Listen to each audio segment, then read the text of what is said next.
December 8th Daily Devotional, Lift 'em Up by Ellen G. White. The Last Crisis. Justice standeth afar off, for truth is fallen in the street, and equity cannot enter. Isaiah chapter 59, verse 14. We are living in the time of the end. The fast fulfilling signs of the times declare that the coming of Christ is near at hand. The days in which we live are solemn and important. The Spirit of God is gradually but surely being withdrawn from the earth. Plagues and judgments are already falling upon the despisers of the grace of God. The calamities by land and sea, the unsettled state of society, the alarms of war are portentous. They forecast approaching events of the greatest magnitude. The agencies of evil are combining their forces and consolidating. They are strengthening for the last great crisis. Great changes are soon to take place in our world, and the final movements will be rapid ones. The condition of things in the world shows that troublous times are right upon us. The daily papers are full of indications of a terrible conflict in the near future. Bold robberies are of frequent occurrence. Strikes are common. Thefts and murders are committed on every hand.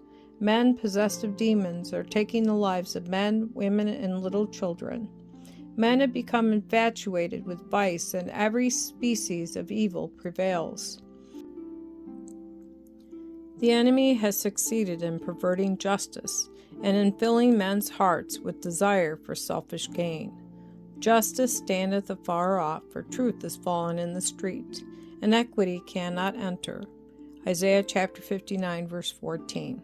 In the great cities there are multitudes living in poverty and wretchedness, well nigh destitute of food, shelter, and clothing, while in the same cities are those who have more than heart could wish, who live luxuriously, spending their money on richly furnished houses, on personal adornment, or worse still, upon the gratification of sensual appetites, upon liquor, tobacco, and other things that destroy the powers of the brain, unbalance the mind, and debase the soul.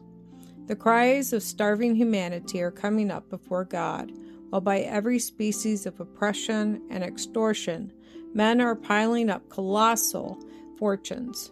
The Scriptures describe the condition of the world just before Christ's second coming. Fearful tests and trials await the people of God. The spirit of war is stirring the nations from one end of the earth to the other.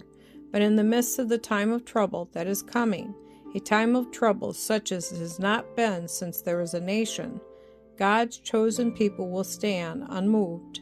Satan and his hosts cannot destroy them, for angels that excel in strength will protect them.